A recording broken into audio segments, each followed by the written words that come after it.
Part 1. You will hear a woman asking a shop assistant about DVD players. You now have 30 seconds to read questions 1 to 4.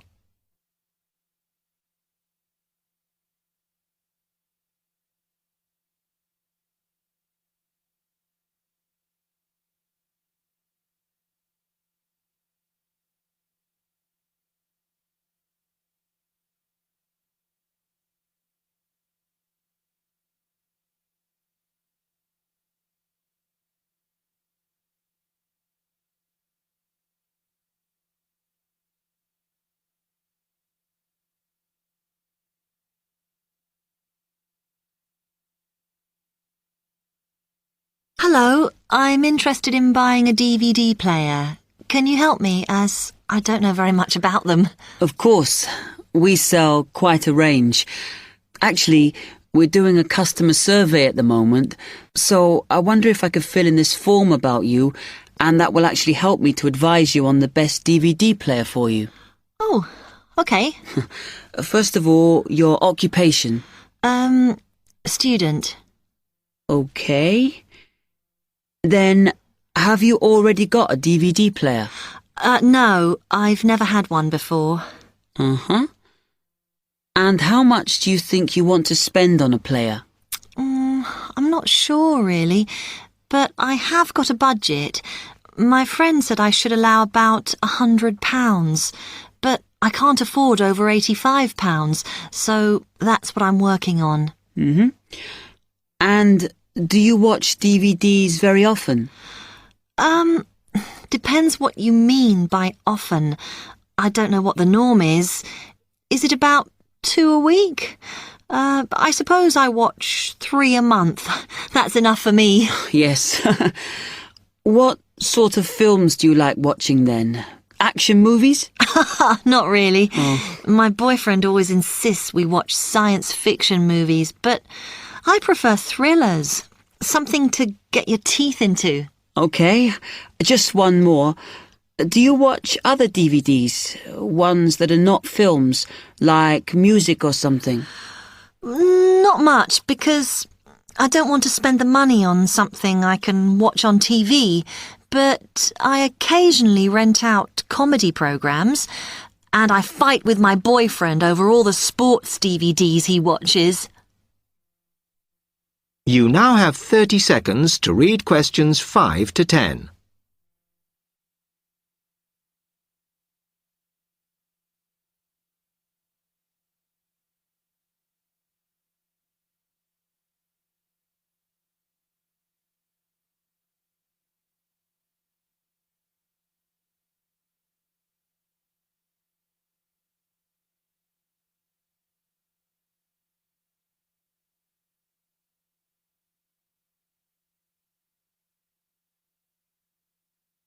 Okay, let me explain a bit to you about the DVD players that are in your price range. First, there's the DB30, which has only got basic features, but it is a bargain at £69. Now, all the DVDs come with an after-sales service that starts when the guarantee runs out. As it's so cheap, the DB30 comes with a limited after-sales service, as it only includes parts. You would have to pay for most of the repair. Seems okay. Then, a slight grade up from that is the XL643.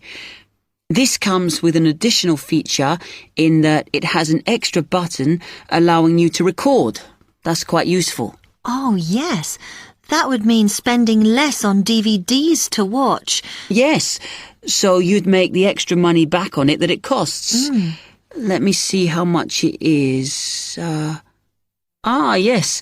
that one's actually reduced at the moment from £79 to £71.99. Oh. I think it's worth the extra myself. And is that the same level of after-sales service as the other one? Well, you get a bit more for your money because what we're offering is a discount on labour. So you don't pay the full price if you have to call an engineer out. I see. Then the last one is this Tri-X 24. It's a very good player, And you can use it to listen to your CDs as well as watch DVDs. It looks nice, but I bet it's expensive. No, it's not top of the range. Let's see. Yes, it's £94. But what you have to remember is that includes insurance, so you don't have to pay extra for that. And it comes with a guarantee that's valid for 3 years, as opposed to the usual one. What do you think? Maybe.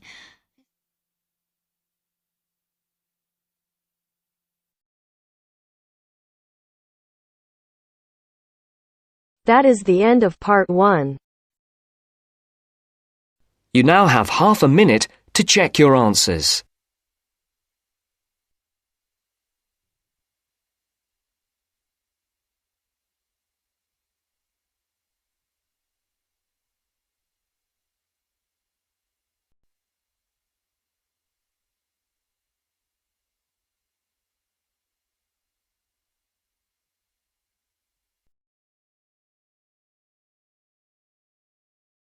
Now turns to part 2. Part 2. You are going to listen to a talk about au pairs in the UK.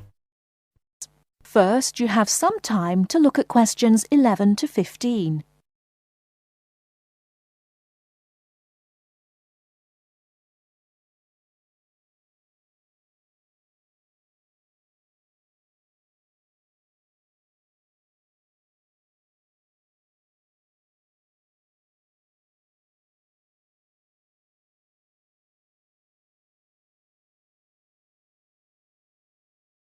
Now, listen carefully and answer questions 11 to 15.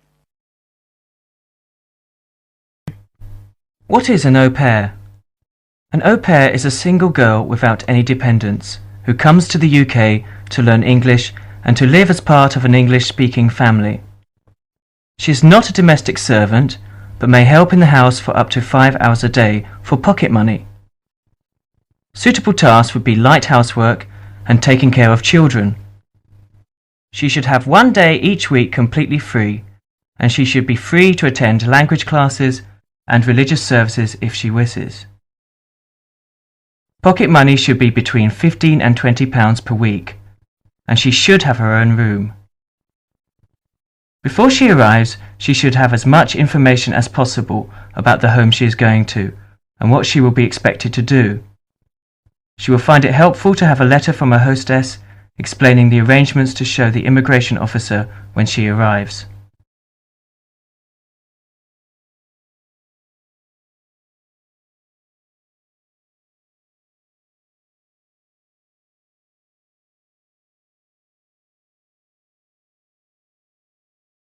Before you hear the rest of the talk, you have some time to look at questions 16 to 20.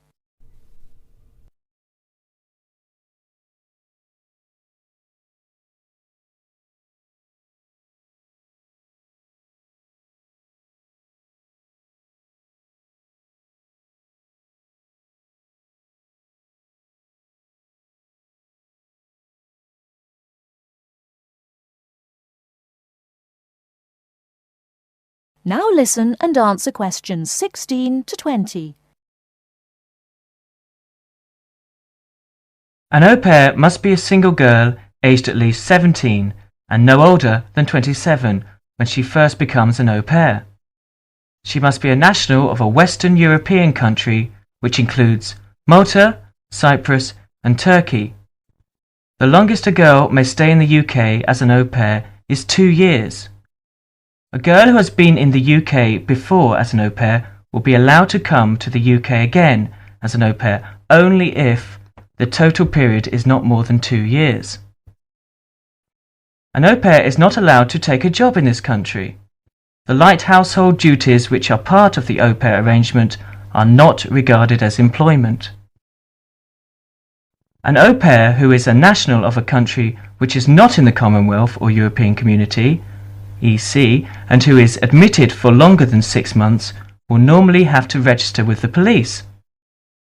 This will be shown in her passport.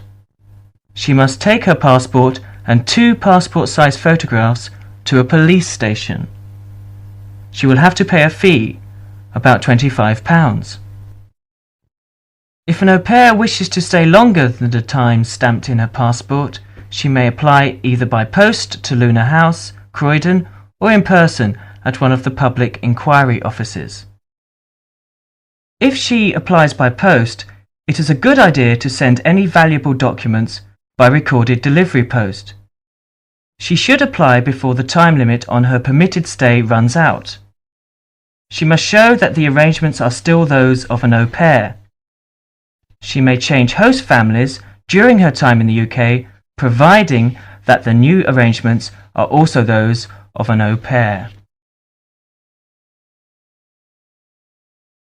That is the end of part 2. You now have half a minute to check your answers.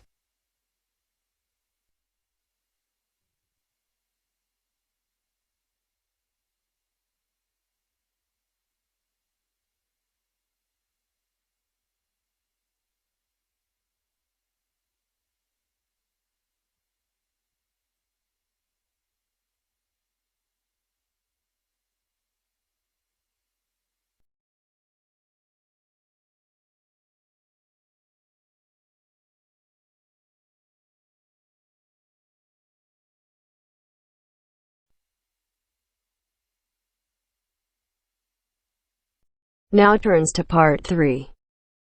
Part 3.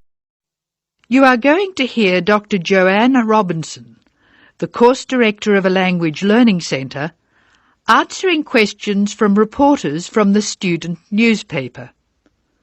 First, look at questions 21 to 26.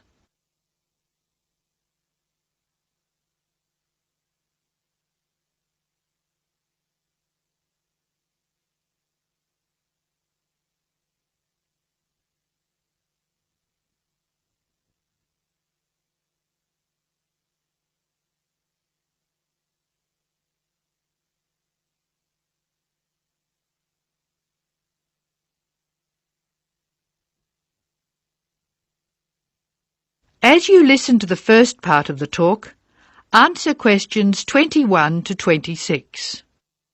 Write no more than 3 words or numbers for each answer. Welcome to the Language Learning Center. I'm Joanne Robinson. You must be the reporters from the Examiner. Please come in and sit down. Hello, Dr. Robinson. Yes, we're from the Examiner. I'm Cheryl Perkins and this is Don Klim. May I start with a question? Did this college really start with Brazilian students? It did. The Language Learning Center was founded in 1985 to look after a group of students from Brazil who wanted to study here. Those 20 students soon grew to 60, and as you can imagine, we had severe accommodation problems. Somebody said you were in the old amenities block, right near the engineering school. They have a good memory.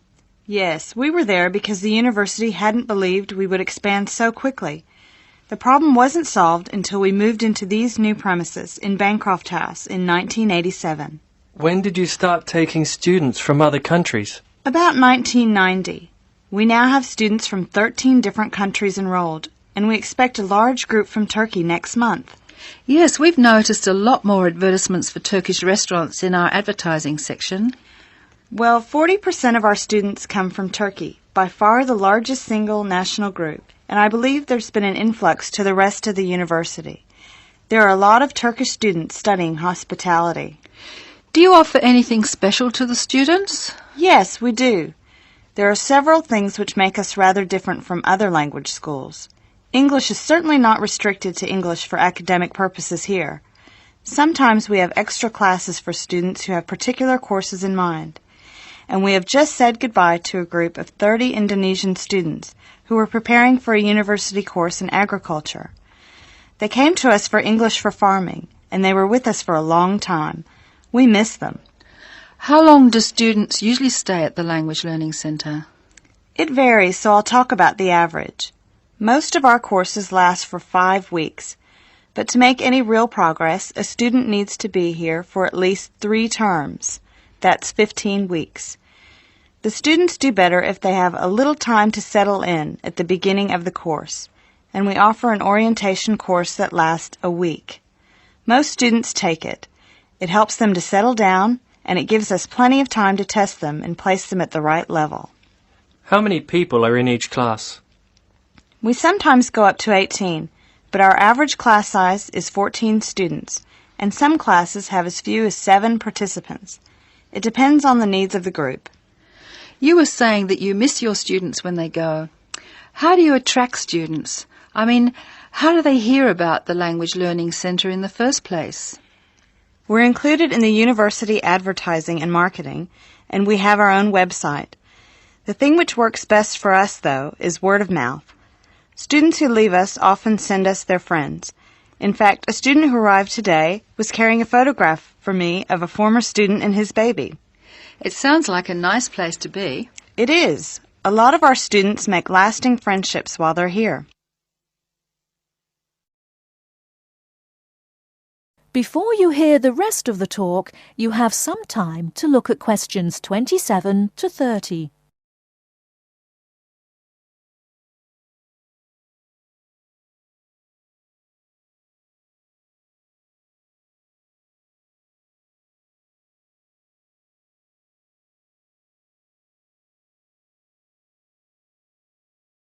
Now listen and answer questions 27 to 30. Making friends with other students sounds special enough. I'd like to emphasize that in the student newspaper. We do try to get our students to be part of the wider university. How do you do that? Do you encourage them to join the sports centre, for instance? Indeed we do. The sports centre is always looking for active participants, particularly in soccer. Oh, and something else. You might like to mention that we don't teach just English here. I mean, we're a language center, not an English language center. You may learn Spanish, Mandarin, and Russian here, and we can sometimes offer other languages. This means we can have some students who are native speakers of those languages as conversation partners for English-speaking students. Who can do these courses? At this stage, any native speaker of English. What about the people who are learning English? Can they do a non-English language course? At this time, only if they've almost finished their English language course. You see, we try very hard to involve students who are native speakers of English as conversation leaders, and we encourage our students to join groups on the campus. For instance, if they enjoy music, there is an active jazz group available to everyone, and that's a lot of fun. On the other hand, elementary students can't go to the drama group. Their English just isn't ready for that sort of activity. But the university choir welcomes all the singers it can find. They often do large productions that need a lot of voices. I imagine the special conversation groups are open to all your students. I wish they were. I'm sorry to say they're a special service we provide for elementary students only. Is there anything else I can tell you? I'd be really pleased if you could write about the courses we offer in foreign languages. I think our readers will be very interested in that. Thank you for your time, Dr. Robinson. Yes, thank you very much. Goodbye. Thank you for giving me the opportunity to talk about the center. It's always good to let the rest of the students at the university know what goes on in our classrooms and outside them. After all, many of our students leave us and then study for degrees in various disciplines on this campus. That is the end of part 3. To check your answers.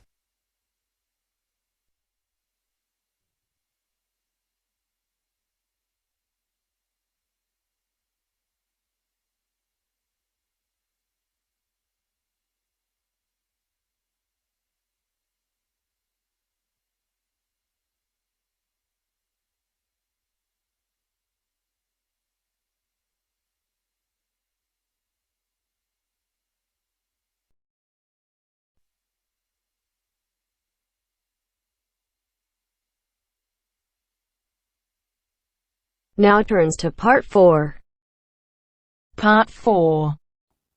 You will hear part of a talk on cat breeds. First, you have some time to look at questions 31 to 40.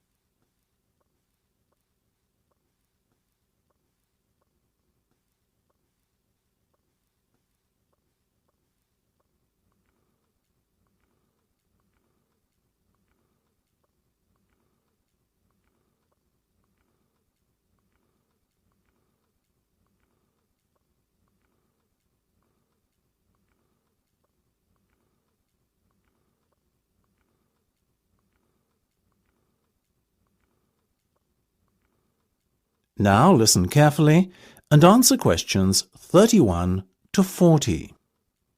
Look at her, ladies and gentlemen. Isn't she beautiful? The Abyssinian is a natural breed of cat which originated in Africa, or more specifically, what is now Ethiopia. Today it is found in much of the surrounding African continent, particularly Somalia. Its head is broad and moderately wedge-shaped, and it has relatively large pointed ears, like the specimen you can see here in front of you. It is typically a reddish colour and is known for the unusual M-shaped marking, which often appears directly above the two eyes. See here. It has a medium-length coat in a sort of ticked pattern, ticked being a term to describe when the hair gets progressively darker from root to tip. There you go, little fellow, well done. Now this gentleman, he is a male, I can assure you, is the Aegean. The Aegean is of Greek origin, as you might have guessed, and is thought to have come from the Cycladic Islands. It's considered to be the only native Greek breed of cat. It is one of the newest and therefore rarest cat breeds, but relatively plentiful throughout Greece. It is much liked for its intelligence and friendliness, and because it excels in pest control. It has a semi-long-haired coat with rich tail. The coat is typically bi- or tri-coloured, with white always present, and the other colours ranging from black to red, blue, cream, etc. These colours are just as likely to present themselves as stripes. This little guy, as you can see, has beautiful reddish-blue stripes running through a pale coat. The head is medium-sized and quite round. The ears have a wide base, rounded tips, and are covered by hairs. Now the Australian. Australians are still mainly confined to distribution in their homeland. Obviously Australia, though a number of catteries in the UK have started to breed them too. Look at those expressive eyes. The cat is a fine example of the breed, medium-sized and short-haired. Notice also the large round head. This breed is much loved for its tolerance of children, and because it is very rarely inclined to scratch. Its coat is typically spotted, or, as in the case of this little fellow, classic tabby style. Last but not least, we have the bobtail, another relatively new breed, like the Aegean and Australian. The bobtail first appeared in the 1960s in the United States, the only country in which it has a significant distribution, and is most notable for its stubby, bobbed tail, which is only something like 1/3 to 1/2 the length of a normal cat's tail. It is a very sturdy breed, with rather shaggy and dense fur. Bobtails can have any colour fur, and often have the appearance of a tabby. Unlike the other breeds we have discussed, the bobtail is not natural. It is said to be a result of the crossbreeding of a domestic tabby cat and a bobcat.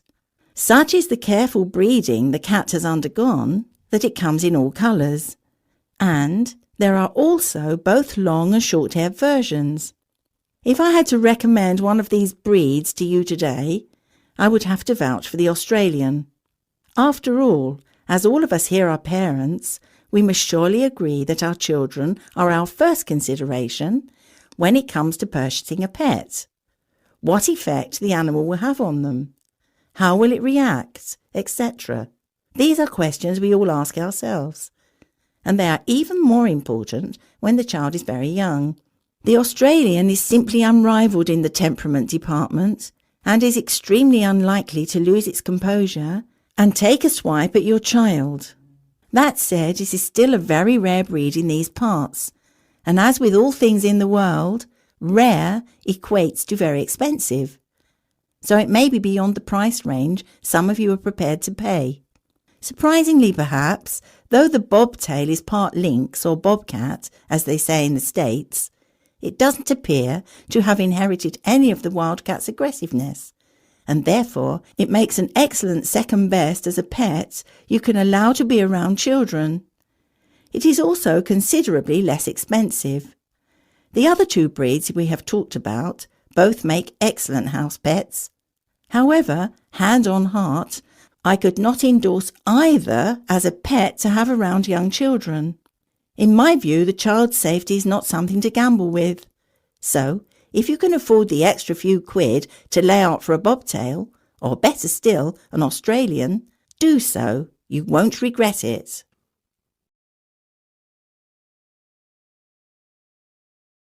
That is the end of part 4. You now have half a minute to check your answers.